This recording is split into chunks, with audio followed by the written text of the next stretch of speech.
Itulah hukum Taurat. Itulah Gunung Sinai. Hari ini kami jumpa lagi dengan apa yang Tuhan buat. Allah yang kami kenal itu Allah yang pernah hadir di Gunung Sinai, dan Allah yang hadir di Taman Eden, dan Allah kami yang hadir di Bethlehem, dan Allah kami yang ada di Bukit Golgota, dan berangkat ke surga dari Bukit Zaitun, dan akan kembali dengan hal yang sama. Persoalan ini belum pernah terselesaikan sampai hari ini. Karena itu kami berdoa sejauh kerendahan hati kami. Bagaimanapun Roh Allah lah guru yang paling utama. Berilah kami dapat menangkap waktu kami mendiskusikan dan mencoba mengenal Allah.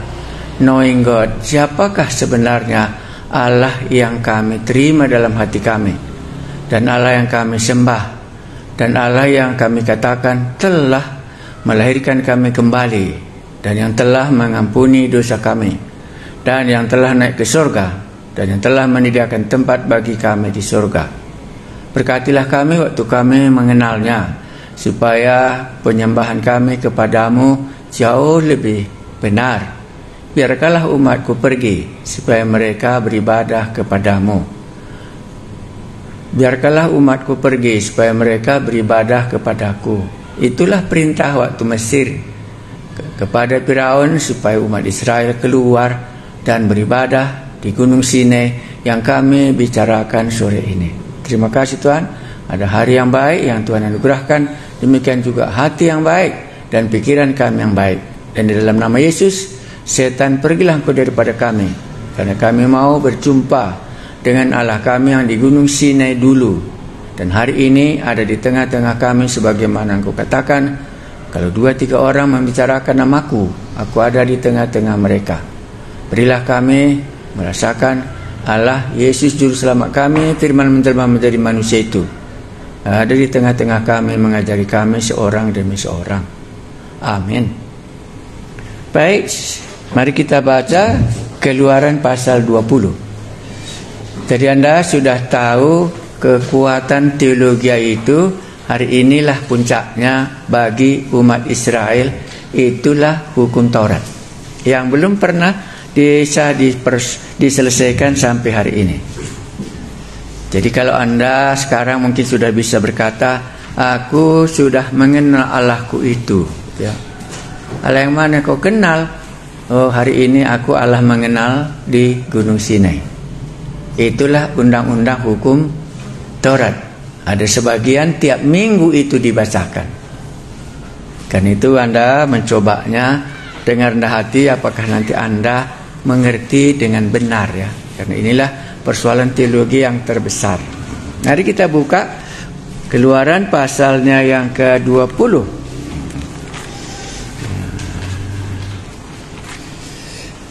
Nanti ada kutipan-kutipan yang lain seperti di Ulangan, ya, tapi itu hanya mengulangi yang sudah terjadi di Keluaran pasal 20 ini. Tetapi originalnya adalah Keluaran pasal 20. Yang lain tinggal mungkin mengkutipnya dan dia mau menjelaskannya. Mari kita coba lihat. Kitab Keluaran berapa pasal? 40, ya. Jadi pas setengah, disitulah munculnya Undang-Undang Taurat pasal 20. Jadi setengah keluar dari Mesir ceritanya. Baru setengah nanti dari Gunung Sinai. Jadi pasal 20 ini sampai selesai kitab Keluaran itu kurang lebih lamanya 1 tahun. Jadi Anda sudah bisa lihat 1 tahun itu kurang lebih mereka tinggal di Gunung Sinai. Jadi pengenalan Allah yang paling dalam semuanya ada di Gunung Sinai, kata mereka. Tapi kita kan sudah lebih mendahulunya mengenal Allah mulai dari Kejadian pasal 1 dan pasal 2. Kita sudah mengenal Allah di Taman Eden. Kita sudah mengenal Allah di dalam perahu Nuh. Kita sudah mengenal Allah di Babel. Allah memberikan banyak bahasa. Kita telah mengenal Allah memilih Abraham. Dan selanjutnya barulah Yusuf membawa umat Israel ke Mesir. Keluarlah istilah biarkanlah umatku pergi supaya mereka beribadah kepadaku. Itulah perintah Tuhan yang disampaikan kepada Firaun. Maka tujuan mereka beribadah, maka tujuan lepas dari Mesir supaya mereka beribadah.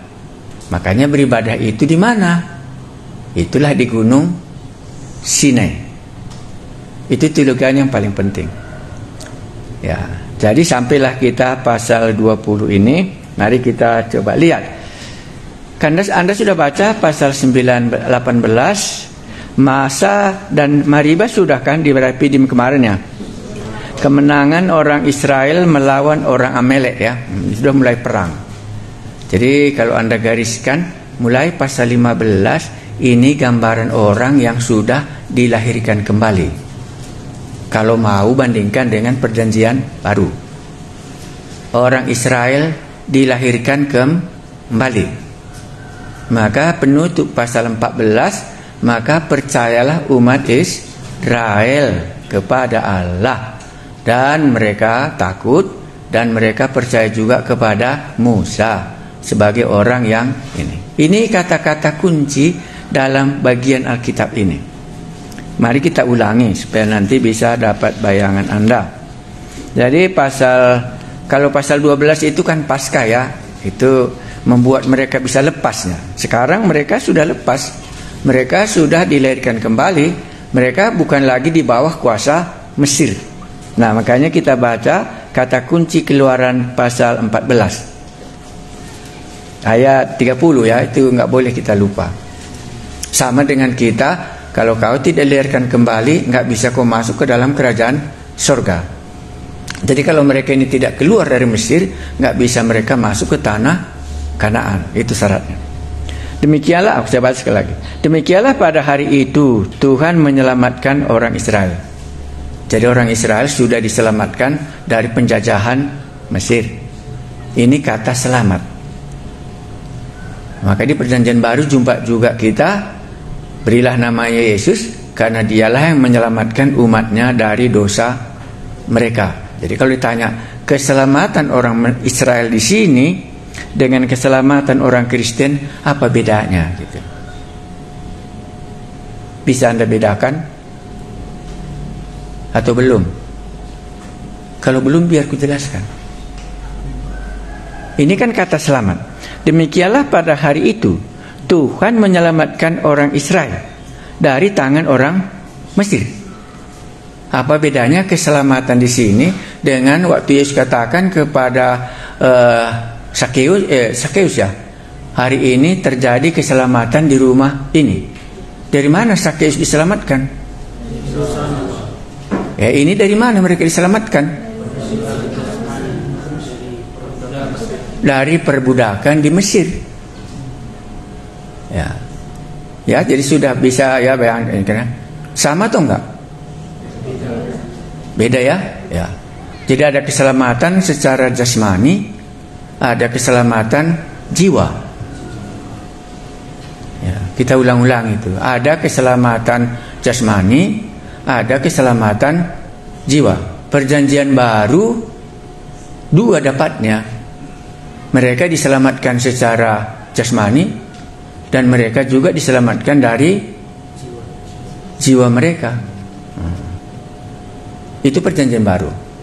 Perjanjian lama melulu keselamatan secara jasmani, tidak diperbudak oleh orang Mesir. Keselamatan itu demikian. Murka Allah juga sama, hanya membunuh anak-anak sulung gitu ya.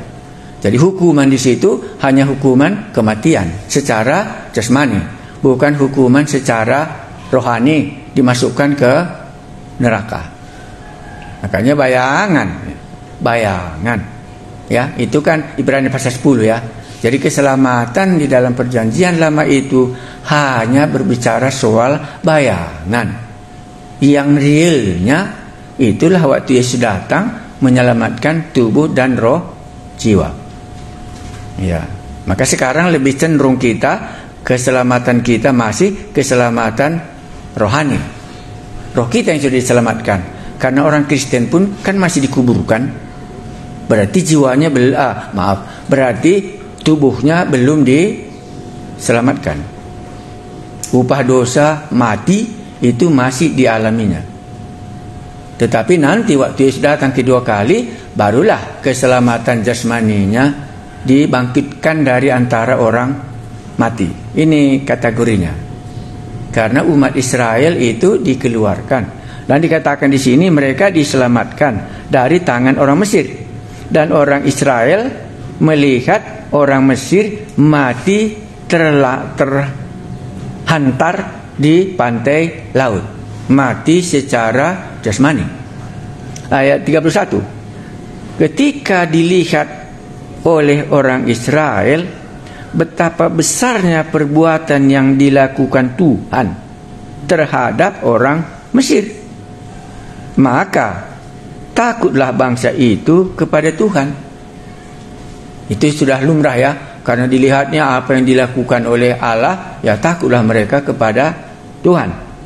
Maka takutlah bangsa itu kepada Tuhan, dan mereka percaya kepada Tuhan dan kepada Musa, hambanya itu. Barulah mereka, disinilah mereka dilahirkan kembali. Iman Israel muncul kepada Allah, bahwa Allah yang sudah menyelamatkan mereka dan Allah yang sudah membunuh orang Mesir. Muncul, lahir kembali. Kalau kita di sini perjanjian baru. Sesudah lahir baru, maka dia mulai memuji Tuhan pasal 15. Begitu ya. Ada puji-pujian ya. Jadi ada keluar. Jadi Alkitab kita bukan gereja puji-pujian. Gereja itu sesudah abad ke-4-nya itu. Ya, tapi kalau nyanyian ini secara bangsa itu munculnya di seberang Laut Merah. Baru kita lanjutkan, mereka sudah berjalan bersama dengan Tuhan ya. Mesir tidak lagi ya. Kita sudah dibebaskan dari kuasa gelap, masuk ke dalam kerajaan anaknya yang kekasih ya. Ayat itu semua sudah hafal? Tolong baca. Ia telah melepaskan kita dari kuasa kegelapan dan memindahkan kita ke dalam kerajaan anaknya yang kekasih. Terus belum selesai. Di dalam dia kita memiliki penebusan kita, yaitu pengampunan dosa. Ya, jadi ayat keselamatan di dalam orang Israel tadi, itulah Keluaran 14. Allah menyelamatkan mereka. Tetapi di dalam perjanjian baru itu Kolose pasal 1 ayat 13 dan 14. Berapa banyak kita di situ diselamatkan? Kalau mereka tadi berapa banyak diselamatkan? 1, kalau mereka itu hanya dari mana? Ya, dari perbudakan Mesir. Dari perbudakan Mesir. Dari sini mereka diselamatkan. Kalau kita di dalam ini PL ya. Kalau ini PB, kita pakai ayatnya tadi, ini Keluaran pasal 14 ayat berapa? 30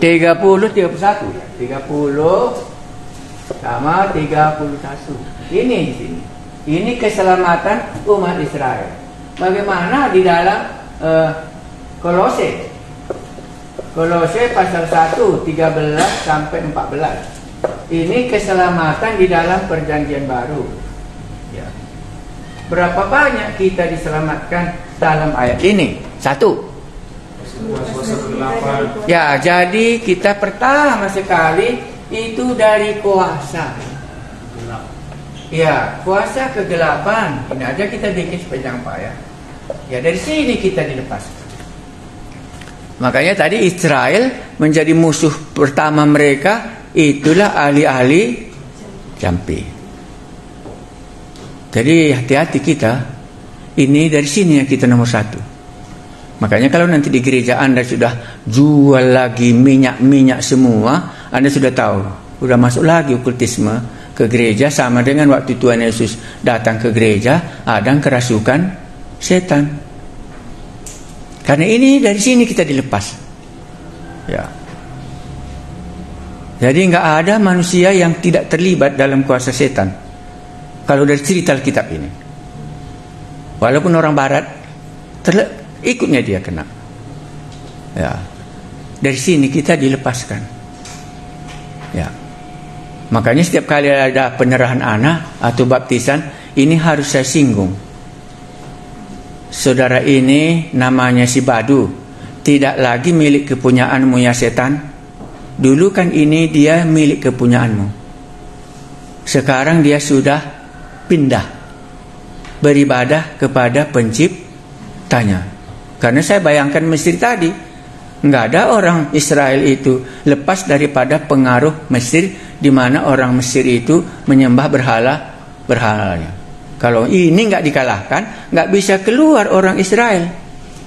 Ya, makanya kalau ini nggak dilepaskan, ya, nggak bisa kita masuk ke dalam kerajaan surga. Makanya Markus bagus sekali dia.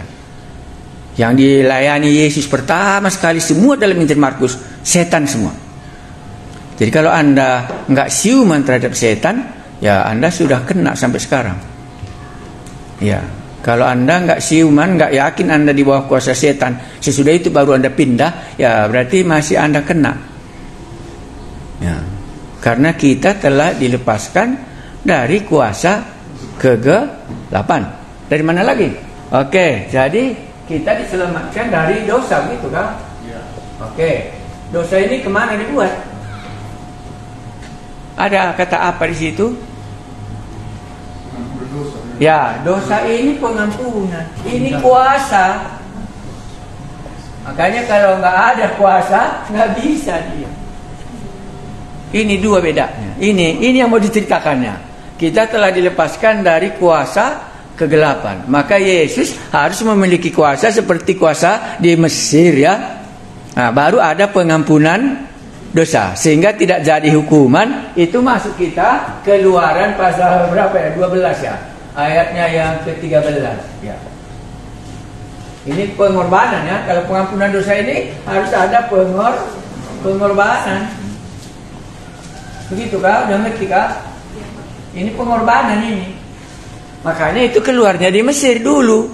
Taruhlah darah anak domba. Makanya hukuman tidak terjadi. Ini lambang pengampunan dosa. Oke, mari kita hafal Kolose 1 tadi. Karena ini yang kita mau bicarakan. 1, 2 ya. Kita.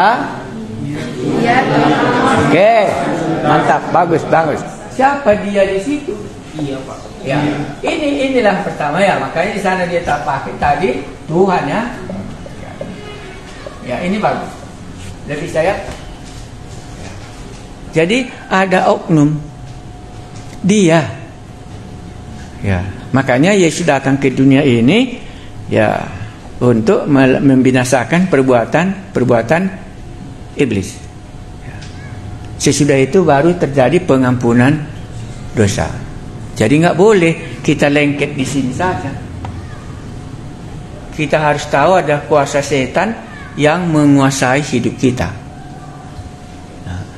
Sehingga harus kita dilepaskan dari kuasa setan itu. Karena waktu kita jatuh berbuat dosa, kita jatuh ke tangannya dia.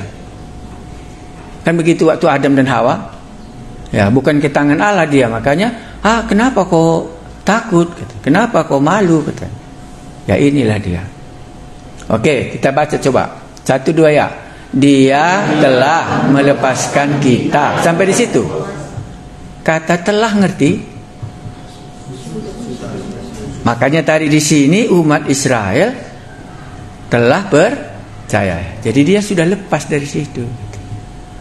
Ya, pastennya sudah berlalu. Ya. Oke, kita ulangi sekali lagi. Dia 1, 2 ya, ulangi. Dia telah melepaskan kita dari kuasa kegelapan dan memindahkan kita ke dalam kerajaan anaknya yang terkasih. Titik. Jadi mereka meninggalkan Mesir, berjalan menuju tanah Kanaan. Kita sudah dilepaskan dari kuasa kegelapan dan dipindahkannya ke dalam kerajaan anaknya yang kekasih, mulailah kita berjalan. Pasal 15, menyanyi puji Tuhan ya. Dalam perjalanan jumpa air tidak bisa diminum, jumpa roti tidak ada, maka manna dibuat. Jumpa lagi peperangan dengan Amalek. Itulah dia. Makanya inilah gambaran keselamatan dalam perjanjian lama. Sekarang masuk kita keselamatan di perjanjian baru, ya. Oke, ayat 14-nya. 1-2 ya. Di dalam Dia kita memiliki penebusan kita. Ya, terus stop. Memiliki apa? Penebusan kita. Ya, jadi bukan Taurat. Karena nanti kita akan membicarakan Taurat. Makanya kemarin keselamatan tidak ada sangkut pautnya dengan Taurat. Ya. Karena yang kita bilang tadi kan, inilah teologi yang nggak pernah bisa selesai sampai hari ini. Makanya gereja-gereja masih baca Keluaran pasal 20 ini tiap minggu. Karena nggak ada ahli teologi yang mampu menyelesaikan persoalan ini. Ya. Itu sekarang. Terus mereka baca dari pagi setiap hari Minggu. Karena nggak tahu di mana letaknya sebenarnya hukum Taurat ini. Kalau kita kan langsung tahu, kepala di atas, kaki di bawah. Tapi di mana diletakkan undang-undang Taurat ini, nggak ada sampai sekarang selesai persoalannya. Ya, di mana nanti letaknya? Menurut Anda nanti boleh juga.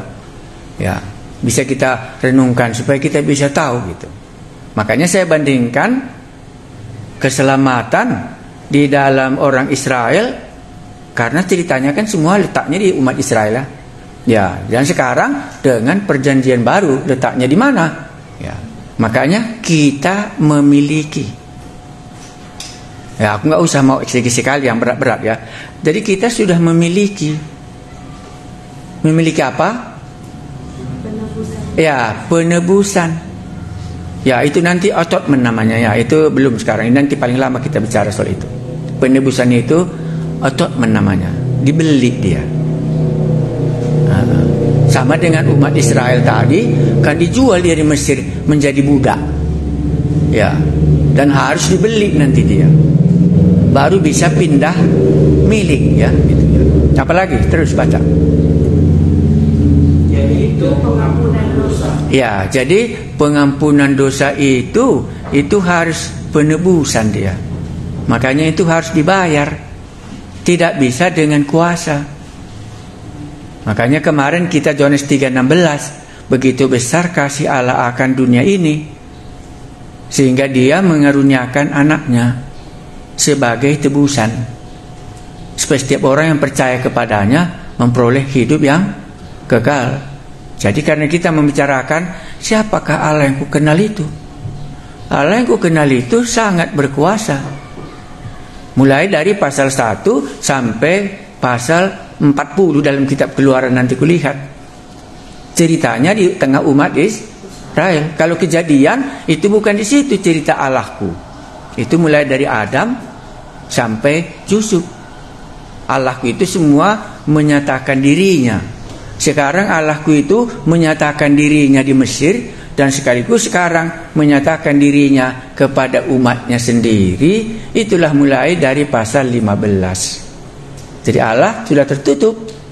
Dia hanya menyatakan dirinya kepada orang yang sudah keluar dari tanah Mesir. Muncullah Taurat.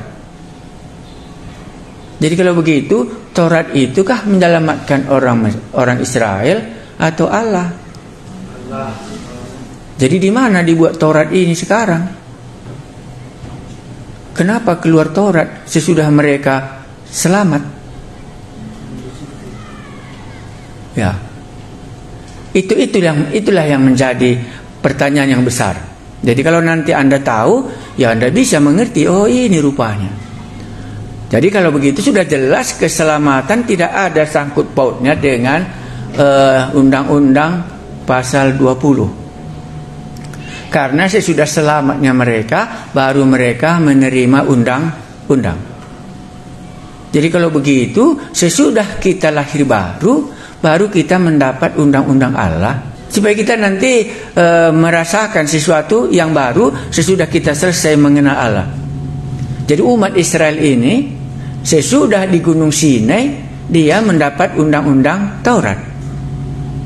Waktu di Mesir, dia nggak punya Taurat. Yang dia punya undang-undang, itulah undang-undang perbudakan. Ya, supaya nanti bisa kita bayangkan, aku sebelum bertobat, ada undang-undang dosa yang harus kepenuhi tiap hari. Katakan atau umpamanya, kalau nggak mabuk nggak bisa kutidur umpamanya. Makanya dia harus mabuk umpamanya. Itu kan undang-undang yang harus ditaatinya. Tetapi sudah dia percaya, dia bukan lagi mabuk. Tetapi undang-undang yang mana? Gitu. Kalau sudah keluar dari Mesir ini, gitu. Itulah undang-undang ini. Jadi undang-undang hukum Taurat nggak ada sangkut pautnya dengan keselamatan umat Israel. Karena undang-undang ini diberikan sesudah mereka diselamatkan. Ya, makanya kita di sini ada undang-undang, itulah undang-undang Kristus ya. Hukum Kristus mulai menjadi undang-undangku. Tadinya undang-undang iblis yang aku patuhi, sekarang undang-undang Kristus gitu. Boleh sudah tahu letaknya kah? Sama dengan sunat, tahu letaknya di mana sunat? Karena sunat juga menjadi sampai hari ini belum juga menjadi belum juga jelas secara teologi. Masih begini-begini. Kapankah keturunan Abraham disunat? Sesudah dia percaya. Ya, baru dia disunat. Jadi sunat itu tidak ada sangkut pautnya dengan keselamatan dia. Taurat ini tidak ada sangkut pautnya dengan keselamatan. Yang ada sesudah dia selamat, maka Allah memberikan undang-undangnya kepadanya. Jadi kalau kita melaksanakan undang-undang, kita tidak akan selamat. Sama dengan pemuda kaya yang sudah melakukan undang-undang Taurat dari kecilnya. Makanya dikatakannya, apa yang harus kubuat supaya aku beroleh selamat, kata. Apa rupanya undang-undang Taurat, kata. Hormatilah ayahmu dan begini. Sejak dari kecilku sudah kulakukan itu. Kenapa dia belum selamat? Karena itu tidak menyelamatkan. Ya, jadi oke, itu dulu. Jadi sejarah Alkitab. Jadi kalau kita belajar ya, tidak boleh satu-satu ayat kita tahu. Kita harus tahu dalam bentuk sejarah keseluruhannya. Makanya kapan sunat muncul? Sesudah lewat Kejadian pasal 15. Di mana kejadian, apa artinya kejadian 15? Abraham sudah beriman dan itu dia sudah dibenarkan. Tetapi pasal 17 nanti, buatlah tandanya sunat, ikatan perjanjianku dengan engkau. Tapi sudahnya duluan Abraham dibenarkan. Sesudah itu baru ada hukum sunat menjadi tanda milik kepunyaan, bahwa dia ada milik kepunyaan Allah. Ya, sama dengan tanda ditaruh Allah sesudah Nuh keluar. Ada tandanya kan, pelangi. Tapi pelangi tidak akan menyelamatkan. Sunat tidak akan menyelamatkan. Undang-undang Taurat juga tidak akan menyelamatkan. Nah, ini tantangan hari ini. Karena orang menganggap kalau dia sudah melakukan Taurat dia selamat. Padahal undang-undang Taurat dikeluarkan sesudah umat Israel selamat. Nah, barulah keluar Taurat pasal 20. Nah, oke ya, sudah ya. Jadi Anda sudah bisa kokohkah bahwa Taurat tidak menyelamatkan? Makanya pemuda kaya itu, dia sudah melakukan semua undang-undang Taurat, tapi dia tidak diselamatkan. Karena hukum Taurat tujuannya bukan untuk menyelamatkan. Ya, makanya nanti kita belajar teologianya dari Roma dan dari surat Galatia. Kalau Tuhan masih mau kita belajar. Anda pun harusnya tanya, Tuhan izinkan belajar saya di sini atau enggak? Karena ini kan milik Tuhan, bukan milik saya dan bukan milik GKMB. Tuhan yang punya. Mau kemana Tuhan mau, kita harus mentaatinya. Ya, jadi ini sore ini yang paling utama inilah dia. Karena nanti Anda dengar lagi, baca undang-undang Taurat. Untuk apa itu? Apakah itu kita lakukan sesudah kita lahir kembali? Ataukah kita memiliki undang-undang lain sesudah kita menerima Yesus? Makanya sesudah kita menerima Yesus, kita menerima undang-undang. Itulah hukum Kristus. Bukan undang-undang Taurat. Ya. Jadi Taurat itu sampai mana berlaku? Ya pasti jawabnya sampai Kristus datang. Sekarang datang Kristus, maka hukum Taurat sudah selesai. Mesir sudah selesai. Sekarang dari kuasa gelap kita dipindahkan masuk ke dalam kerajaan anaknya yang kekasih. Kita bukan diselamatkan dari Mesir. Karena mereka diselamatkan dari Mesir, baru keluar undang-undang Taurat.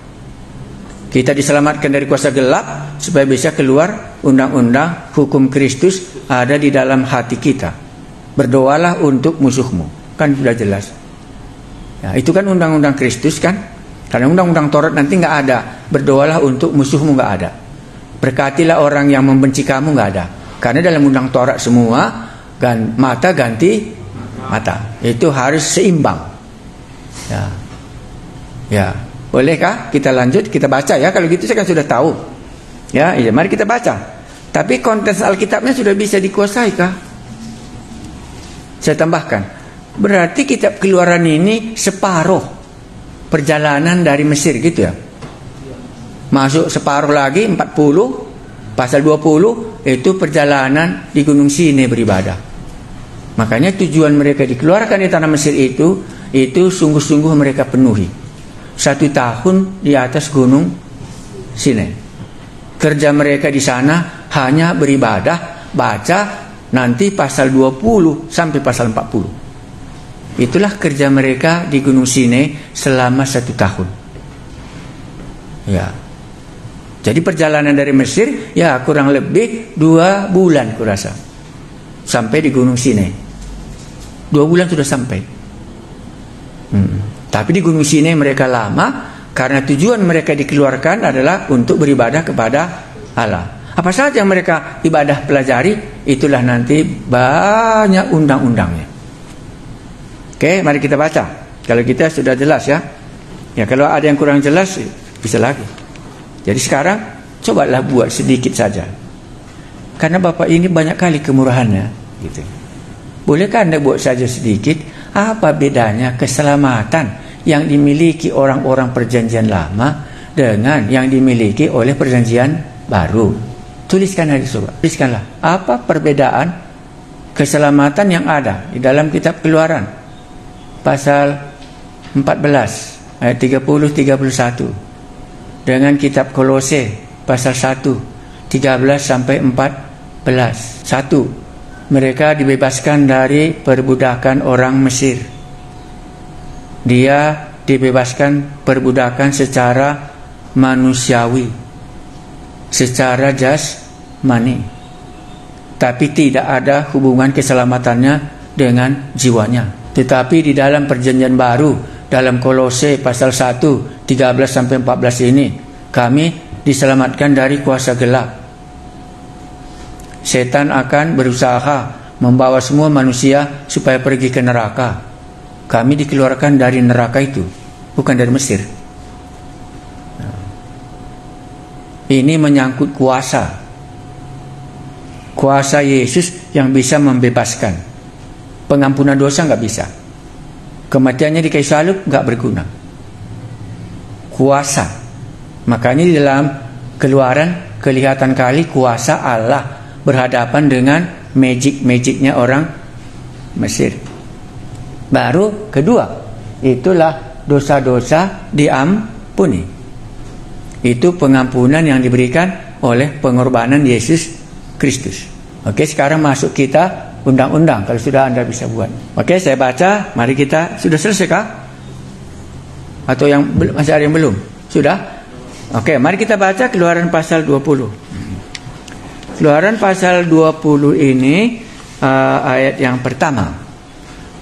Ke-10 firman. 10 firman itu Lalu Allah mengucapkan segala firman ini. Akulah Tuhan. Kan Anda sudah baca ini kan, pasal 19? Ya. Bagaimana persiapan mereka yang sangat menarik dalam pasal 19 ini sebelum berjumpa dengan Tuhan? Adakah Anda ingat? Apa persiapan mereka sebelum berjumpa dengan Tuhan dalam Keluaran pasal 20? Apa syaratnya? Satu, ya, menguduskan diri. Dalam hal apa saja menguduskan diri di sini? Ya, semua secara lahiriah. Ya, tidak boleh berhubungan dengan istrinya gitu ya. Ya, secara lahiriah. Inilah yang dibuat oleh orang Farisi. Waktu mereka menguduskan dirinya. Makanya orang Farisi, kau pintar kali katanya. Membasuh yang luar, tapi kau nggak perhatikan yang di dalam. Ya, dosa bukan dari luar, tapi dosa keluar dari dalam hati. Karena mereka pegang ini. Karena di dalam konsep pengudusan, kalau berjumpa dengan Allah hanya secara lahiriah, hati nggak disinggung di sini. Ya, makanya bisa secara lahiriah, ya dia sudah kudus sekali hidupnya. Pulang dari pasar cuci tangan dulu, baru makan gitu ya. Ya, banyaklah pantang-pantangnya. Secara lahiriah. Maka kalau Anda sudah baca, saya terima kasih Anda sudah tahu. Maka di sini adalah Tuhan menampakkan diri di Gunung Sinai, harus ada persiapan umatnya. Gitu ya. Salah satu Anda sudah tahu, saya nggak ulangi lagi. Tetapi saya langsung ringkaskan, itu hanya secara lahiriah. Secara dosa enggak disinggung. Ya, bagaimana di dalam hati manusia nggak ada yang dibicarakan di sini. Hanya secara lahiriah, pakaian gitu ya. Ya, hal-hal yang lahiriah. Tetapi secara hati enggak mereka dibenarkan, enggak mereka dikuduskan. Pamannya lah nanti tanggalkan kasutmu katanya. Kan secara lahiriah ya, karena kakinya tadi sudah membunuh orang Mesir. Nah, secara lahiriah. Itulah rutinisme yang dilakukan dari luar. Oke, kalau gitu mari, udah mantap. Dah, saya nggak baca lagi. Iya, Keluaran pasal 20 ada syaratnya, ya gitu ya. Harus ada kelahiran, ada kekudusan secara lahiriah. Tapi jangan pula nanti sesudah kita bertobat, menghadap Tuhan mau berdoa, mandilah dulu. Bisa juga. Bisa juga ada orang seperti itu. Ganti baju bisa juga ya. Oke, pasang lagi minyak pikot gitu kan sudah. Itu namanya mengharumkan diri sendiri. Itu orang Farisi abad ini namanya. Dikuduskannya secara lahiriah, baru dipasangnya salib di kamarnya. Baru disitulah dia mencurahkan hatinya dengan air mata semua menghadap Allah. Itu Farisi modern namanya. Secara lahiriah. Baru ditulisnya surat, jangan aku diganggu ya, aku sedang berdoa. Iya, ini akan terjadi. Ya, aku baru sadar kali aku minggu lalu ada yang kulayani seperti itu. Baru aku tahu, oh dia rupanya dari gereja orang Farisi dia gitu. Makanya dia suka menangis, kupikir. Kan heran aku gitu. Kalau dulu biasa aku kasar, menangis dia, oke, nangislah kau supaya didengar Tuhan. Hah? Kalau kau nangis nggak didengar Tuhan, tahu kau? Aku bilang, betul Pak. Ya cobalah nangiskan lagi. Karena itu orang Farisi yang lahiriah, menunjukkan kesungguhannya dia nangis. Padahal hatinya gimana? Iya, barulah dia berhenti, barulah dicerita bisa terbuka. Ya, karena nangisnya tadi nutupi dosanya, supaya jangan ditanyai kelakuannya. Nah, ditutupinya dengan air matanya. Kan itu dalam Alkitab. Kau menutupi dosamu dengan air matamu. Baru aku tahu gitu. Minggu lalu sudah lama kali nggak pernah jumpa orang nangis berdoa. Jumpa lagi ya, ini kok datang lagi seperti tahun-tahun sebelumnya, aku pikir. Tapi aku kan nggak biasa kali kalau nggak aku kenal orang, kan biasanya aku biarkan aja gitu. Tapi nanti kalau sudah aku kenal 2-3 kali kulayani, sudah tahu aku di mana dia sembunyi, ya haruslah ku angkat tirenya itu supaya kan di dalam kau ini gitu. Ya, ini kita ulangi lagi. Jadi ini kekudusan secara lahiriah. Maka semua hukum Taurat hanya secara lahiriah. Hati tidak dikuduskan. Semua bagian luar, ya, hati tidak disinggung. Udah ya, itu sudah. Mari kita baca kalau gitu. Ini ya, ke-10 firman. 10 ya, 10. Kan 10 undang-undang Taurat ya. Ada yang hafal di sini? Enggak ada ya? Hah?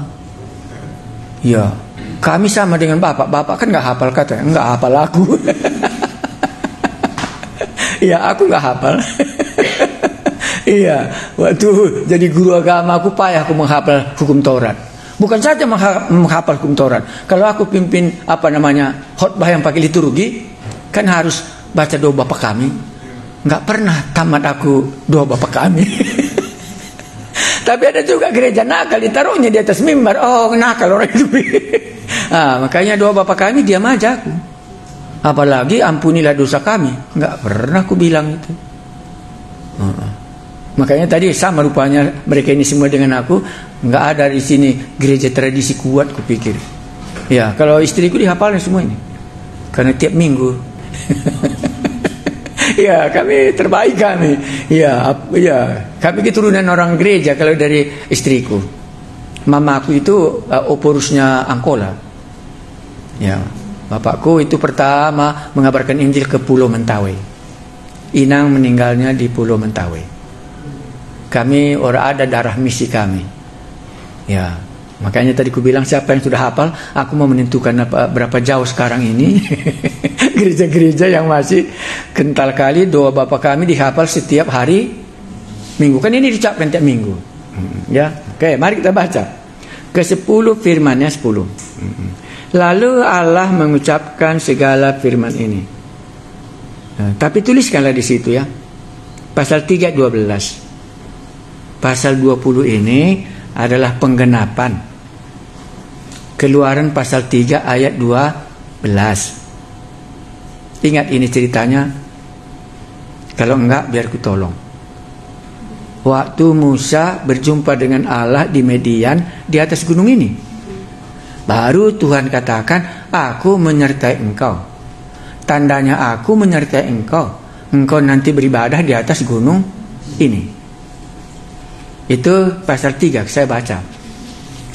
Ya, pasal 3 ayat 12. Jadi Keluaran pasal 20 adalah penggenapan pasal 3 ayat 12. Ya, jadi Allah sudah berfirman sebelumnya dan sekarang hal ini terjadi. Ya, saya baca. Lalu firman-Nya, bukankah aku akan menyertai engkau? Inilah tandanya bagimu bahwa aku mengutus engkau. Apabila engkau telah membawa bangsa itu keluar dari Mesir, maka kamu akan beribadah kepada Allah di atas gunung ini. Nah, itulah dia. Jadi tandanya Allah menyertai. Kamu nanti beribadah di atas gunung ini. Musa berangkat ke Mesir. Dan sekarang apa yang dikatakannya dahulu, ini entah berapa tahun nggak tahu. Berapa tahunkah Musa dari Mesir ke tanah Gunung Sinai ini sampai tidak tahu. Kemungkinan ada 1 tahun. Mulai Musa meninggalkan Gunung Sinai, 1 tahun kemudian datang lagi dia ke gunung ini dan beribadah di sini. Maka Keluaran pasal 20 ini penggenapan yang dijanjikan Allah kepada Musa. Bahwa di atas gunung inilah nanti kamu akan beribadah. Di mana tempat daerah Midian Musa sedang menggembalakan kambing domba. Ya, ini dia. Oke, kita baca. Ini yang pertama. Lalu Allah mengucapkan segala firman ini. Akulah Tuhan Allahmu. Ini pernyataan Allah. Akulah jalan, gitu ya. Akulah kebenaran. Kan begitu? Akulah kebangkitan. Akulah hidup. Ini sama. Di perjanjian baru, akulah. Tapi di sini, akulah Tuhan. Inilah aku adalah aku. Ya, Kejadian 3 itu ya. Keluaran 3 tadi ayat 14-15 ya. Ya, di mana Musa bertanya tentang Allah. Akulah Tuhan Allahmu yang membawa engkau keluar dari tanah Mesir. Apa yang dikatakan? Siapakah Allah di sini bagi orang Israel? Ya, yang membawa mereka keluar dari tanah Mesir. Dialah yang telah melepaskan kita dari kuasa kegelapan. Dan di dalam dialah kami memiliki penebusan, yaitu pengampunan dosa. Harus jelas. Oke, jadi mereka sudah keluar dari Mesir. Oke, sesudah keluar dari Mesir baru datang undang. Jadi bukan undang-undang dulu baru keluar. Ya, akulah Tuhan Allahmu yang membawa engkau keluar dari tanah Mesir, dari tempat perbudakan. Tadi sudah kita lihat ya, karena dari perbudakan Mesir. Jangan ada padamu Allah lain di hadapanku. Menurut Anda kenapa keluar ayat 3 ini?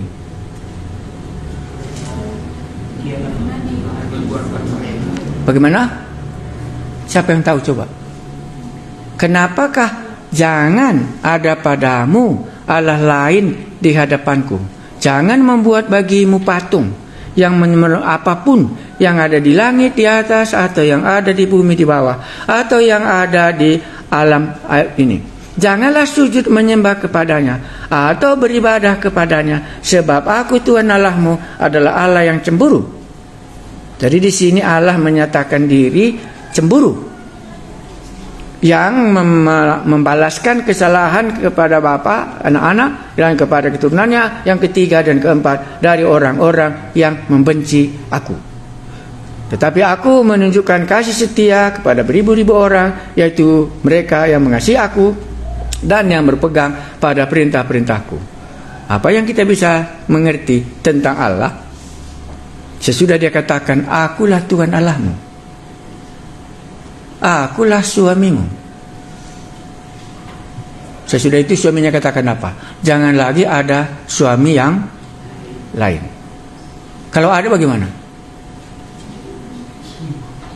Ya, karena Allah itu cemburu, itu artinya. Tahu kamu cemburu? Ya, kurasa nggak ada satu pun laki-laki tidak cemburu kepada istrinya, membiarkan istrinya ini dibawa oleh laki-laki yang lain. Kalau ada bagaimana? Iya.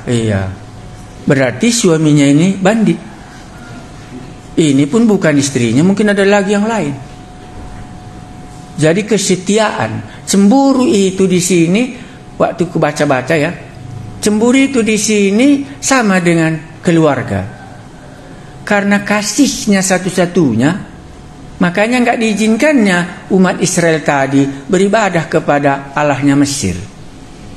Ya, itu satu. Kalau Allah kita di sini Allah cemburu, artinya dia tidak membiarkan orang yang dikasihinya ini dipakai oleh orang lain untuk membunuh dia. Jadi cemburu di sini positif, bukan negatif. Ya, makanya tadi aku bilang kalau ada satu bapak membiarkan istrinya dengan orang lain, makanya suaminya ini sebenarnya bukan mengasihi istrinya itu. Jadi istrinya ini cuma alat cari makan, bukan istrinya sebenarnya. Karena Allah itu cemburu. Cemburu artinya di sini, akulah Tuhan Allahmu yang telah membawa engkau keluar dari tanah Mesir. Kan itu tadi ya. Karena itu jangan lagi ada Allah yang lain yang kau sembah. Karena aku yang berjasa terhadap engkau, tetapi engkau beribadah kepada yang tidak berjasa kepadamu. Itu artinya Allah cemburu. Jadi Allah cemburu itu positif. Ya, makanya Allah cemburu artinya sama dengan Allah mengasihi. Sama artinya. Maka dipakainya tadi, barang siapa yang mengasihi aku. Sama, cemburu sama dengan mengasihi. Ya, kan di situ tadi ya.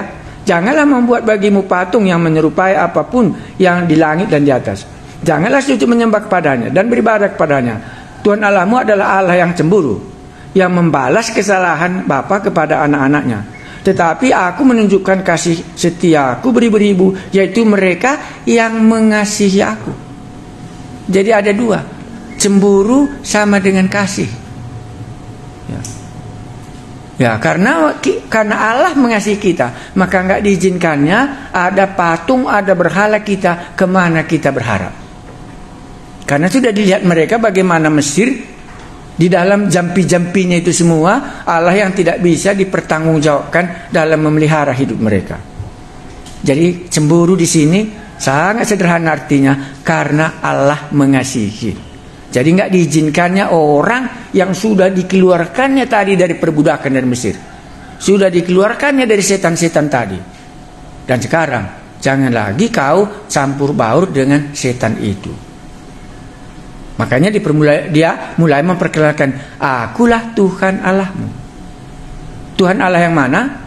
Yang telah berjasa dalam hidupmu, yaitu membawa engkau keluar dari tanah Mesir. Jadi Allah kita, Allah cemburu sama dengan Allah mengasihi, sehingga kita tidak bisa ada tempat yang lain kita beribadah kepadanya. Karena tempat kita ibadah itu adalah musuh kita sendiri. Nanti kita akan dibunuhnya. Tapi karena Allah mengasihi kita dan Allah cemburu, dilarangnya kau nanti dibunuh oleh orang itu. Aku yang mengasihi engkau. Makanya kita yang dilahirkan oleh Allah, tetapi kita beribadah kepada berhala. Itu Allah cemburu. Maka dia akan membalaskan hukuman. Kalau Adam dan Hawa nggak setia, apa balasannya? Kalau kau makan buah ini akan mati. Sama kan? Ini juga Allah yang sudah mengeluarkan mereka dari Mesir. Sekarang langsung lagi dibuat covenant. Jangan lagi ada Allah-Allah yang lain. Karena aku Allah cemburu, dan aku dan orang yang mengasihi aku akan juga ada ini. Bisakah Anda bisa lihat?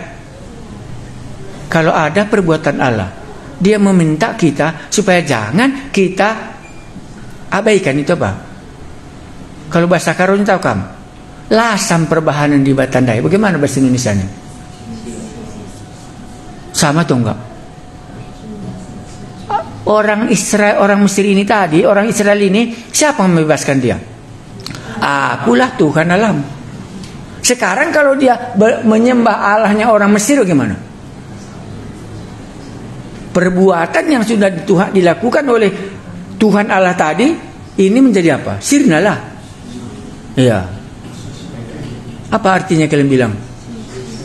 Sia-sia. Tapi kalau bahasa Karonya lebih dalam, lasam. Nggak ada gunanya kau tolong. Ya, itu maksudnya situ. Nggak ada gunanya aku tolong. Makanya keluar Allah mengeraskan hati. Makanya 7 kali Firaun mengeraskan hatinya. Nggak ada gunanya kau tolong. Sekarang aku menolong kamu supaya mengeraskan hatimu sehingga engkau tidak bisa lagi berbalik. Allah cemburu sama dengan Allah mengasihi. Tetapi kalau Allah cemburu di sini ada penaltinya. Ya kan ada kan hukuman. Maka aku akan membalaskan kepada 3 generasi. Ya makanya payahnya kita ini. Karena nenek moyang kita masih rata-rata menyembah berhala. Maka tingkah laku kita masih mirip dengan tingkah laku kuasa gelap. Masih banyak. Makanya kekudusan di gereja khususnya dalam keluarga sulit sekali. Makanya sudah berkeluarga pun dia masih banyak penyelewengan. Ya, karena latar belakang kita itu tadi belum kita lepas, hukuman itu masih berlangsung. Sehingga bagaimana laku ini kita? Tapi kalau dia sekali tak ikut Tuhan ya bisa. Tapi enggak, rata-rata aku rasa enggak ada seperti itu. Rata-rata hanya progresif, sedikit. Tapi saya enggak. Saya sekali ikut Tuhan, semua harus ini. Pacar? No. Tabas? No. Obat? No. Ngabarkan Injil? Yes. Ngabarkan Injil? Ya. Mendoakan orang? Ya. Mujizat? Terjadi. Nggak ada lagi sedikit pun aku mundur. Makanya aku mau rindu juga Anda sudah bertobat. Anda tumpangkan tangan, sembuh orang Anda buat. Baru Anda sadar, aku memang sudah menjadi milik kepunyaan Allah. Roh Allah ada di dalam aku lebih besar daripada roh yang ada di dalam dunia ini. Ya. Makanya kemarin mereka berperang Amalek ya. Menang mereka. Bukan lagi Musa yang berperang. Musa kan tinggal angkat tangan. Tetapi rakyat yang sudah keluar ini tadi menang dia. Jadi mereka sendiri punya pengalaman sebagaimana di Mesir sudah mengalahkan orang Mesir. Ya, itulah kerinduanku dan itulah doaku. Supaya adik-adik ini kalau libur entah di mana, izinkan Tuhan, berharap kali supaya waktu Anda mendoakan orang sembuh penyakitnya. Kalau tidak, setannya bisa keluar. Sehingga Anda tahu bahwa Allah memang telah menyertai seperti Musa tadi. Apa kata Tuhan? Inilah tandanya aku menyertai engkau. Aku mengutus engkau. Engkau nanti akan beribadah di gunung ini. Dan waktu Musa sampai di situ, Allah mulai mengingatkan. Di sini kita dulu berjanji, sekarang inilah undang-undang Taurat yang kuberikan kepadamu. Ya, itulah jauhnya ya. Nah, makanya di sini tadi kenapalah ini dibuatnya gitu. Cukup sampai di situ. Jadi bisa Anda balas, bisa juga Anda eksegese. Kau sudah dari sekolah teologi. Oke, coba kau ceritakan. Kenapa Tuhan katakan jangan ada padamu Allah lain di hadapanku? Jangan membuat ini, jangan sujud kepadanya. Coba kau ceritakan kepadaku. Apa yang Anda katakan? Aku tahu cerita orang Mesir dikalahkan oleh Musa. Karena itu Allahnya Musa lebih berkuasa daripada Allah-Allah orang Mesir itu semua. Dan aku percaya itu, bahwa Allahku ini lebih besar daripada semua patung-patung sama berhala ini. Dan Allahku itu cemburu, dan dia sudah melepaskan aku dari kuasa gelap ini. Kalau enggak dulu pun aku terikatnya. Makanya aku enggak mau lagi ke situ. Tetapi aku mengasihi Tuhan Allahku. Allahku itulah cemburu. Nah itu jawabnya. Makanya saya bawa teologi ini sejarah. Nanti waktu kita belajar okultisme, dari mana datangnya setan, Anda sudah gampang kali melihatnya. Oh, di Mesir sudah ada. Oh, sini lagi sudah ada. Ya, jadi ini ceritanya. Oke, sudah ya. Jadi kalau ditanya orang, kenapa kau nggak mau okultisme, obat-obat tabas-tabas, kenapa kau nggak mau? Aku sudah tahu itu di Mesir. Sudah ditunjukkan Allah kepada aku betapa hebatnya kuasa itu. Tapi Allah lebih tinggi tahu kau. Makanya di dalam perjanjian baru, jumpaku Yesus berhadapan terus dengan setan-setan. Setan-setan itu ya dari sana datangnya. Dan Allahku itu cemburu dan dia akan menjatuhi hukuman kepadaku. Kalau aku mengasihi dia, maka dia juga akan mengasihi aku. Kan itu di sini. Iya. Ada lagi dalam hatiku, tapi cukuplah dulu ya. Mari kita lihat. Jadi hukum keberapa pertama? Akulah Tuhan Allahmu yang membawa engkau keluar dari tanah Mesir, dari tempat perbudakan. Allah mengulangi ya perbuatannya dari pasal 1 sampai pasal 19. Ya, apa yang sudah diperbuatnya. 23, jangan ada padamu Allah-Allah lain ya. Ya, sudah. Sekarang masuk kita ayat ke-7. Jangan menyebut nama Tuhan Allahmu dengan sembarangan, sebab Tuhan akan memandang bersalah orang yang menyebut namanya dengan sembarangan. Bagaimana artinya sembarangan? Makanya orang Kristen sering katakan, janganlah engkau bersumpah, kalau katakan iya, iyalah gitu. My God katanya. Jelek itu. Itu menggunakan nama Allah yang sia-sia. Kalau itu berarti orang ini sebenarnya bukan orang Kristen. Menghina itu. Tapi dia milih orang dari mupi-mupi. Ini nggak boleh seperti itu. Ya, karena itu namanya mempergunakan nama Allah dengan sembarangan. Ya, makanya kita harus sopan dan hormat dan takut. Nama bapak kita saja gimana? Sebut-sebut di tengah jalan. Mana ada itu? Kenapa kau sebut nama bapakku? Nama bapak kita saja disebutnya gimana? Mau berantem? Karena penghinaan bagi kita disebutnya nama bapak kita. Waktu kita anak-anak kecil kan gitu. Aku tahu nama bapakmu. Dari bapakku dikasih taunya. Kan tahu dari bapakmu. Oh gitu. Ya, karena kita nggak hormat, kan itu maksudnya.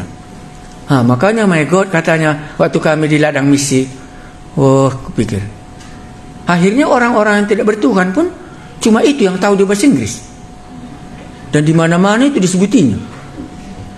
Iya, coba nama bapakku disebut-sebut di bank saja, siapa nama bapakmu? Aku bilang langsung.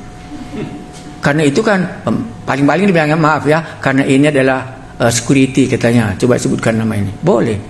Tapi kalau sembarangan gimana? Mana mau kita? Ini akulah Tuhan Allahmu yang telah membawa engkau keluar dari tanah Mesir. Engkau telah melihat semua kuasaku. Janganlah sebut dengan sembarangan. Ya, mana tahu nanti Anda dengar itu, lantas Anda tahu sedikit-sedikit bahasa Inggris, pakai itu. Salah itu. Ya. Mari kita baca lagi berikut. Sudah tadi ku bahas. Oh maaf. Akulah Tuhan Allahmu itu, tuliskan di situ Matius 6:24. Ayat 3 sampai ayatnya yang ke-6. Tuliskan Matius 6:24. Sama 1 Yohanes 5 ayat 21. Oke, saya baca. Kalau itu aku yang baca. Matius 6:24. Itu hubungannya dengan perjanjian baru. Matius 6:24. Matius 6:24. Tak seorang pun dapat tak seorang pun dapat mengabdi kepada dua tuan. Makanya jangan ada berhala. Enggak mungkin kita mengabdi kepada berhala dan mengabdi kepada Tuhan. Enggak mungkin kita mentaati Taurat dan sekaligus mentaati hukum Kristus. Enggak mungkin. Ya. Itulah makanya tak seorang pun dapat mengabdi kepada dua tuan. Karena jika demikian, ia akan membenci yang seorang dan mengasihi yang lain. Atau ia akan setia kepada yang seorang dan tidak mengindahkan yang lain. Kamu tidak dapat mengabdi kepada Allah dan kepada Mammon. Ya, kita orang Asia mungkin ini tidak terlalu sering jumpa. Mammon itu uang. Tapi di luar negeri inilah musuh yang paling hebat. Antara uang dengan Kristus. Ya, karena waktu itu pun uang, segalanya adalah uang. Mammon. Ya, itu nama berhala. Dengan hubungannya dengan kemakmuran. Ya, jadi itulah makanya dikatakan Tuhan tadi apa? Jangan ada Allah yang lain. Karena enggak mungkin kau menyembah kepada aku dan menyembah kepada Mammon. Ya, ini khususnya di luar negeri, ini seringkali ada terjadi Mammon, ya. Ya, dikalahkan dia dengan uang, akhirnya dia lupa beribadah kepada Allah. Seperti orang pemuda yang orang kaya yang bodoh ya. Jiwaku katanya, tenanglah kau, berbahagialah katanya. Semua sudah banyak makanan katanya. Lalu Tuhan katakan apa? Malam ini diambil nyawamu, untuk siapakah akan itu katanya. Demikianlah orang yang tidak kaya di hadapan Allah, tetapi kaya di dalam Mammon gitu. Lupa dia hidupnya bisa diambil. Oke, satu lagi 1 Yohanes pasal 5 ayat 21 saya baca. Ini perjanjian baru. Ya. 1 Yohanes pasal 5. Ini penutup. 1 Yohanes pasal 5 ayat 21. Sudah lihat ya? Anak-anakku, waspadalah terhadap segala berhala. Jadi Anda bisa bayangkan, padahal 1 Yohanes ini mereka sudah memiliki hidup yang kekal, tapi ada lagi berhala itu. Makanya heran kali kita. Ya. Saya lepas dari berhala sesudah tahun kedua kurasa kami di Kabanjahe. Saya sudah pendeta di Kupang. Sudah tamatan dari luar negeri, tapi berhala kami bisa lepas kurasa tahun kedua kami di sini.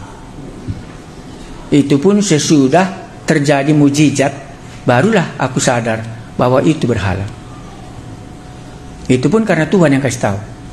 Itu tidak berhala kah? Ya, aku tanyalah Tuhan. Iya betul itu berhala, buang. Baru selesai. Di luar negeri juga sama. Waktu aku mau melayani orang sangkut paut dengan berhala, sebelum aku layani, Tuhan juga katakan, Kau pun masih ada berhalamu di rumah. Di mana? Oh, di situ. Betulkah? Betul Tuhan. Aku minta ampun dulu.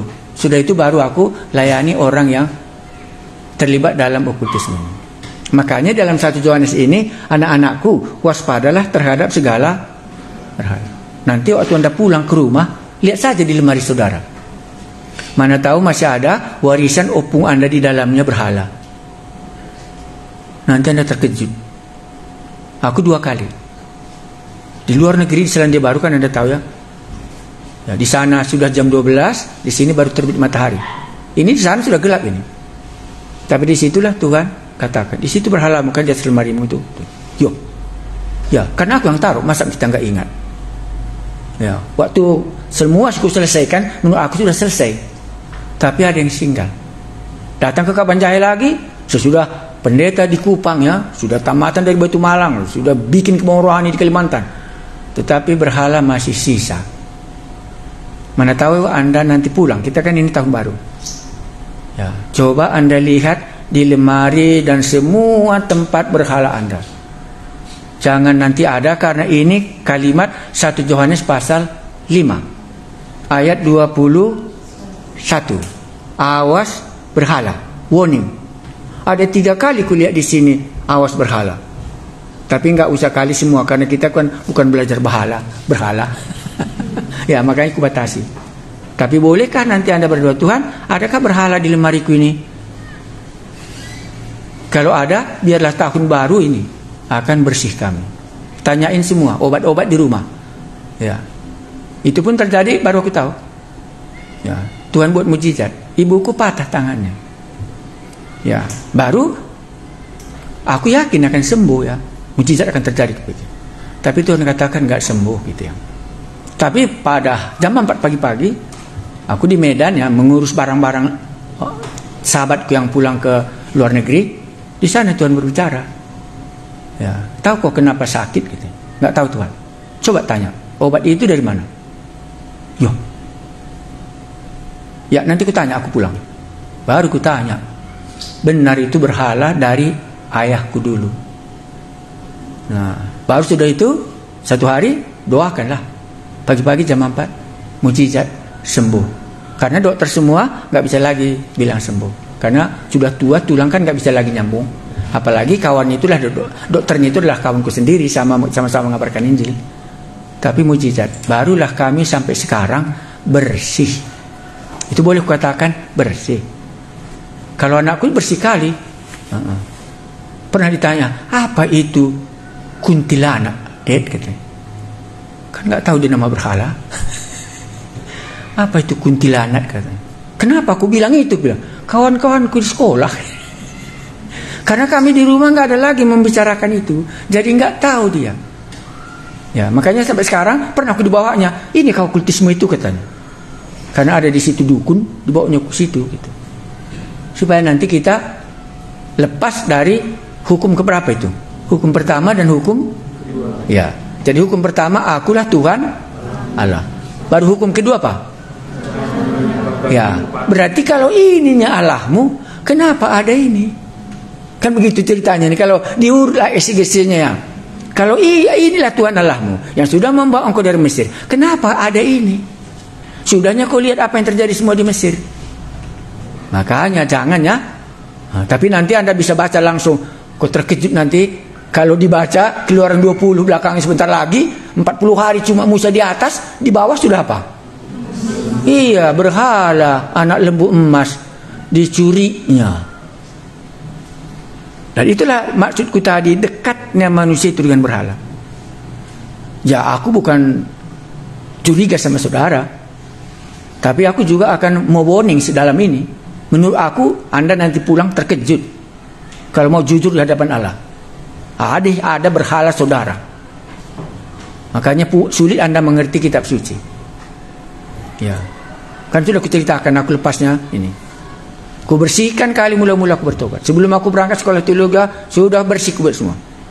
Tetapi di luar negeri pun masih ada sisa. Sesudah di sini pun masih ada sisa. Umat Israel segunung 40 hari Musa di atas, sudah di bawah ada anak lembu emas. Itulah gampangnya orang berdosa tadi berbalik meyakinkan ada Allah di tengah-tengah dia. Jadi berhala itu sebenarnya bisa Anda katakan tidak negatif, karena berharapnya dia ada Allah, tapi itu bukan Allah, itu musuh. Ya, nanti Anda bisa pulang, bersihkanlah itu, supaya nanti Anda bisa tahu, oh benar Tuhan ini adalah dia. Ya, tanya. Ya, mari kita lanjutkan. Sudah ya? Ada yang mau ditanyakan sampai di situ kah? Enggak kan? Ya, enggak usah ditanyakan, sudah pastinya jumpa. Iya kan? Iya, karena kulihat aku teliti kali dah. Bukan 1-2 kali, dah berulang-ulang kulihat. Tapi enggak, kalau Tuhan tidak menunjukkannya, enggak juga aku bersih, kupikir. Ya. Oke, sudah ya? Hukum pertama akulah ya. Allah menyatakan diri. Jangan ada berhala, itu pasangannya. Di dalam perjanjian baru tadi kita sudah lihat Matius 24, karena tidak mungkin ada berhala, ada Allah, dua-duanya kita beribadah ya. Barulah akulah Tuhan Allahmu, jangan ada berhala ya. Awas, kata yang warning ya.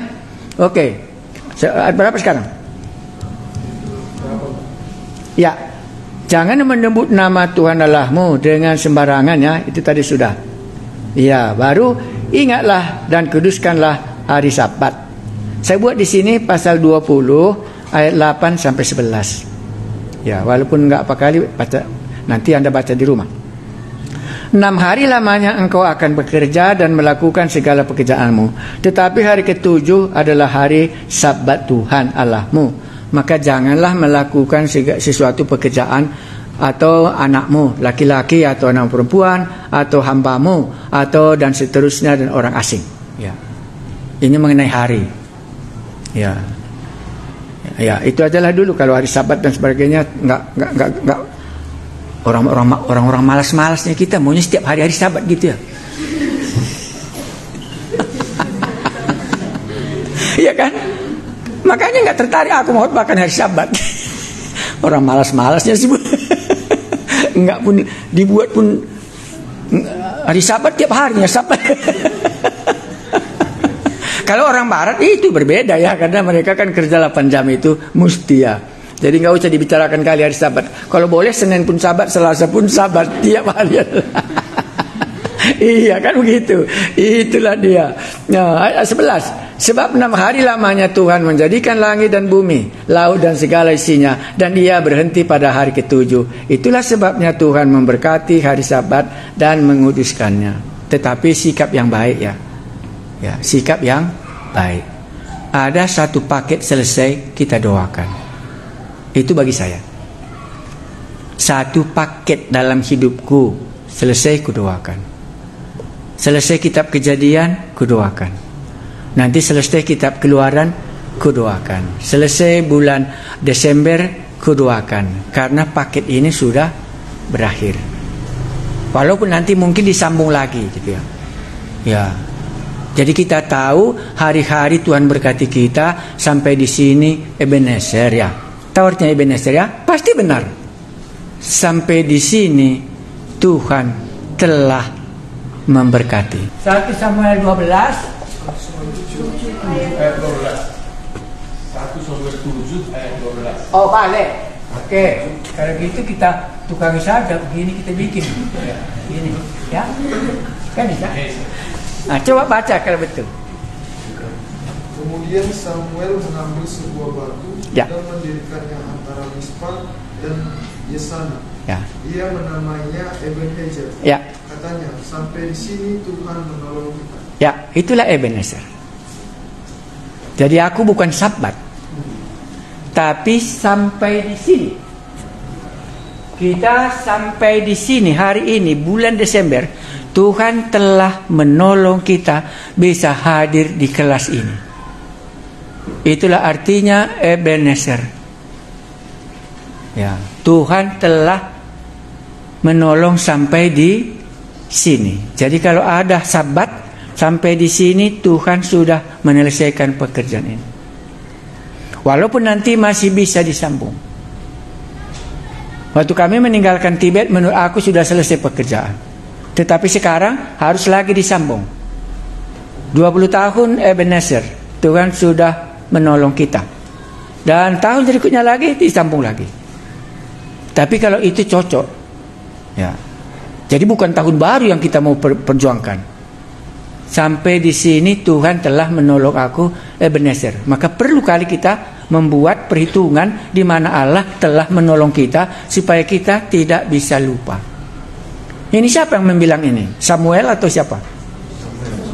Ya, karena Anda ingat ya, Samuel itu kuat kali dengan pertolongan Tuhan. Karena dia lahir pun karena pertolongan Tuhan. Dan waktu dia memilih raja, Samuel kan di situ dia. Waktu dipilihnya Saul, gampang bagi dia. Tapi waktu dia memilih Daud, payah kali bagi dia menolong siapa yang raja. Ya, sampai semua anaknya Isai sudah dikumpulkan, tapi Tuhan katakan bukan ini. Jadi di mana? Ini semua ada lagi di anakku satu namanya si Daud di ladang, karena dia jaga kerbau kami. Panggillah dia. Nah, makanya Samuel ini dikeluarlah dalam hatinya Ebenezer. Sampai di sini Tuhan telah menolong. Ya. Terima kasih dapat ya. Ya, jadi kalau tadi di sini akulah Tuhan Allahmu, jangan ada Allah-Allah yang lain. Ingat hari Sabatmu, karena Tuhan melakukan hal itu. Kita juga mengingat Ebenezer, sampai di sini Tuhan sudah menyertai hidup kami. Kelas kami sudah sampai di sini. Sejauh ini aku sudah kenal Allah. Lebih dari itu mungkin belum juga. Oke, sudah. Mari kita sambung supaya kita selesaikan ini. Yang berikut ayat 12. Hormatilah ayahmu dan ibumu supaya lanjut umurmu di tanah yang diberikan Tuhan Allahmu kepadamu. Aku singkat kali kalau 12 ini. Kenapa mereka harus hormati ayah? Karena dari ayah pengajaran. Itu aja kata singkat. Ya. Karena dari ayahnya itu, dari bapaknya itu, pengajaran imannya diberikan. Makanya waktu kamu duduk, waktu kamu tidur, waktu kamu berjalan, ceritakanlah, gitu ya. Makanya nanti kalau ada anak-anakmu tanya tentang cerita Paskah ini, kalau sampai nanti tanah Kanaan, ceritakanlah itu kepada anak-anakmu. Jadi hormatilah orang tuamu di sini, hubungannya dengan pengenalan akan Allah dari ayah kepada anak-anak. Ya, belum ada buku teologi pada waktu itu. Ya, jadi orang tuanya beriman, maka anaknya beriman. Ya, makanya Abraham beriman, Ishak beriman, Yakub pun beriman. Itu dari ini tanggung jawab. Maka harus dihormat. Kalau dia pandang rendah, nggak mau nanti dia mendengarkan apa yang dibilang bapaknya. Makanya itu harus dia dibunuh dari antara mereka karena dia sudah melupakan Tuhan Allahnya. Maka tidak panjang umurnya. Ya, baik, kita berikutnya lagi. Janganlah membunuh, sudah ya. Janganlah berzina, itu pun nggak payah. Janganlah mencuri, boleh. Tapi di dalam perjanjian baru, kalau dahulu kamu mencuri, sekarang harus rajin bekerja gitu ya. Supaya kamu dapat menolong orang yang berkekurangan, gitu ya. Ya, ini nggak usah kali katakan. Janganlah mengucapkan saksi dusta tentang sesamamu. Jangan bohong ya. Ya, berikutnya, janganlah mengingini rumah sesamamu. Rakus ya, nggak boleh. Ya kan sederhana kali. Ya. Oke, nanti sampai di sini apa? Baru orang Israel takut menghadapi kedatangan Tuhan. Saya baca baru sampai selesai kita. Seluruh bangsa itu menyaksikan guru mengguntur, kilat sambung menyambung, sangkakala berbunyi dan gunung merasap. Maka bangsa itu takut dan gentar dan mereka berdiri jauh-jauh. Siapa Allah di sini? Kan itu tema kita. Dia menyatakan dirinya betapa hebatnya dia. Inilah yang memberikan undang-undang itu yang harus kita patuhi. Mereka berkata kepada Musa, engkaulah berbicara dengan kami, maka kami akan mendengarkan. Tetapi jangan Allah berbicara dengan kami, nanti kami mati. Tetapi Musa berkata kepada bangsa itu, janganlah takut, sebab Allah telah datang dengan maksud untuk mencoba kamu dan dengan maksud supaya takut akan Dia ada padamu, agar kamu jangan berbuat dosa. Jadi kalau kita berbuat dosa artinya tidak taat atau kita tidak takut? Iya, tidak takut kita. Maka di sini Allah menunjukkan kuasanya, ya. Jadi setiap kali kita berbuat dosa, berarti kita tidak takut sama Allah. Kalau begitu, makanya di dalam hukum 10 Taurat ini Tuhan menyatakan dirinya dalam semua kedahsyatannya. Mulai dari Musa, api ini yang menyatakan hebat sekali. Ya pasti nanti ini akan terjadi hari kiamat ya. Waktu nanti menghancurkan langit dan bumi. Disitulah nanti ini akan dipakai. Tapi tujuan Allah menampakkan diri kepada mereka dalam kedahsyatannya supaya jangan berbuat dosa. Tapi berhenti mereka berbuat dosa karena dia hebat. Ya, itulah renungan kita. Jadi bagaimana supaya kita bisa berhenti berbuat dosa? Karena kalau kita mengasihi, itu kurasa. Oke, selanjutnya mari kita baca karena maksud selesaikan ya. Ya, adapun bangsa itu berdiri jauh-jauh, tetapi Musa pergi mendekati embun yang kelam di mana Allah ada. Lalu berfirmanlah Tuhan kepada Musa, beginilah kau katakan kepada orang Israel, kamu sendiri telah menyaksikan bahwa aku berbicara dengan kamu dari langit. Janganlah kamu membuat di sampingku Allah perak. Diulang ya. Jangan ada Allah emas. Janganlah kamu berbuat begitu. Kau buatlah bagiku mezbah dari tanah dan persembahkanlah di atasnya korban bakaran dan korban keselamatan, kambing domba dan lembu sapi pada satu tempat yang kutentukan menjadi tempat peringatan bagi umatku. Aku akan datang kepadamu dan memberkati engkau. Firman nanti menjelma menjadi manusia, inilah artinya bait Allah berdiri. Tetapi jika engkau membuat bagiku mezbah dari batu, maka janganlah engkau mendirikannya dari batu pahat. Sebab apabila engkau mengerjakannya dengan beliung, maka engkau melanggar kekudusanku. Juga jangan engkau naik tangga ke atas mezbahku, supaya auratmu jangan kelihatan di atasnya. Ini semua secara lahir ya. Inilah pertemuan nanti ini terus ke belakang sampai pasal 40. Selamanya mereka kurang lebih 1 tahun di dalam ini. Nah sekarang Anda bisa berpikir, kalau gitu di mana kedudukannya 10 hukum Taurat ini dalam hidupku gitu ya. Ya, tapi inilah Anda sudah tahu latar belakangnya, sehingga Anda akan tahu bagaimana menempatkannya. Oke, nggak ada, sudah selesai kita kitab Keluaran ya, sama kitab Kejadian. Jadi Allah Anda sudah kenal, Allah yang dahsyat. Tapi Anda akan mengenal Allah yang mengasihi dalam Injil Yohanes yang sudah kita selesaikan. Jadi Anda coba lagi, siapakah Allah yang ku kenal itu gitu. Ada yang mau ditanyakan sampai di situ? Jadi inilah kayak Allah yang lahir inikah Allah yang berhari Natal ini, yang di Gunung Sinai ini? Supaya jangan nanti kita sembarangan menyanyikan jingle bells macam-macam. Padahal inilah Allah yang paling dahsyat, yang ditakuti semua dalam kitab Keluaran dan di dalam kitab Kejadian. Sesudah ini nanti Anda akan masuk Allah di dalam undang-undangnya. Boleh Anda baca? Mau melanjutkannya nanti Bilangan pasal 10 ya, ayat 11. Baru nanti berhenti, baru Anda masuk kitab Joshua, berarti sudah sampai ke tanah Kanaan. Ini belum perjalanan. Ini kan baru 2 tahun kita baca. 1 tahun sampai Gunung Sinai. Di Gunung Sinai 1 tahun kan baru 2 tahun. Sesudah ini nanti perintah Tuhan langsung masuklah ke tanah perjanjian itu lewat Kades Barnea. Kades Barnea mereka enggak mau. Dan sesudah Kades Barnea enggak mau, Tuhan putar mereka balik ke Laut Merah dari mana mereka keluar selama 38 tahun, supaya mati semua yang sudah keluar dari Mesir, supaya yang lahir itulah yang bisa masuk tanah Kanaan. Ya, nanti Anda bisa baca 1 Korintus pasal 10. Itu warning kepada gereja pada hari ini. Baik ya, mari kita berdoa.